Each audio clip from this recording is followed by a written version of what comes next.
Frieren, Beyond Journey's End begins after the adventure is over. The hero's party has defeated the Demon King. They have saved the world. The journey is finished. Most fantasy anime would end here.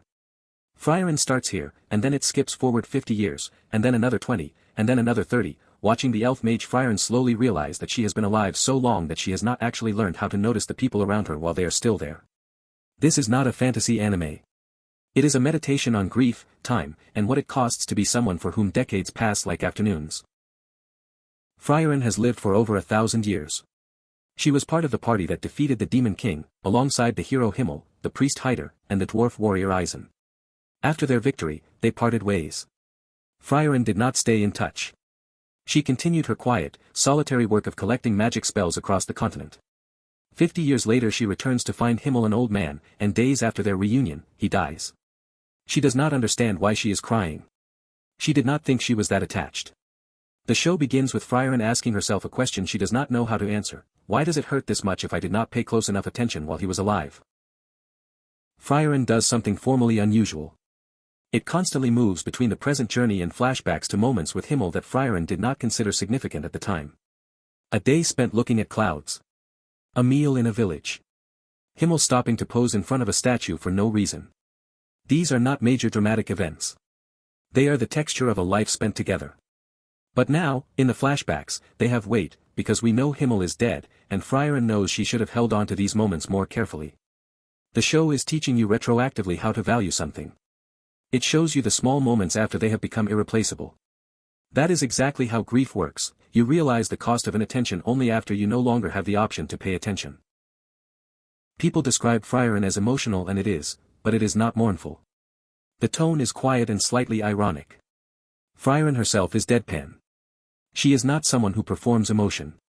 She hoards spells that have no combat use, spells that make flowers bloom, that keep rooms warm, that were useless on their original journey. She collects them because Himmel once said they were beautiful and she did not understand why at the time. Now she does. But she does not make a speech about it. She just keeps the spells. The show treats emotional maturity not as something you perform or announce but as something that quietly changes how you move through the world. Frieren becomes kinder by increments that she herself does not notice. Frieren is on Crunchyroll. If this is your introduction to it, subscribe. I cover what anime is actually doing structurally, not just what happens. Frieren's new apprentice, Frieren, was orphaned by war and raised by Heider, one of the original party members, specifically so that Frieren would have a companion who understood the weight of what they were doing. Frieren is emotionally precise in a way Frieren is not. She notices things. She gets annoyed. She cares loudly. She is, in some ways, the person Frieren should have been in her relationship with Himmel, present, attentive, aware that time is running out. Watching Frieren slowly learn from Frieren how to be present is the emotional core of the series. It is not told as a lesson. It is shown through small adjustments in how Frieren talks, what she notices, when she stops walking to look at something. Himmel, in the flashbacks, is always posing in front of statues of himself or asking people to erect monuments to the hero's party. This is initially played as mild vanity. But the show reframes it completely. Himmel was not posing for himself. He knew that Frieren would live for centuries after him. He was creating landmarks so that she would have evidence, scattered across the continent, that he had existed. He was leaving her a trail.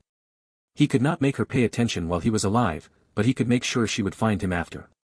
The moment the show reveals this, quietly, without announcement, is one of the most affecting things any anime has done in years.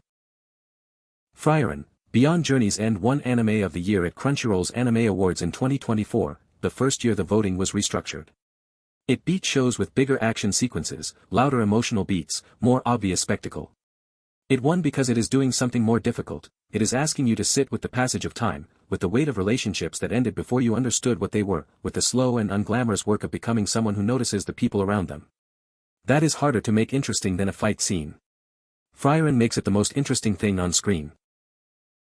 Frieren, Beyond Journey's End is on Crunchyroll. Season 2 has been announced. The manga is ongoing. If you have not started, the first 3 episodes aired as a feature-length premiere and are a perfect entry point. Subscribe for more of this.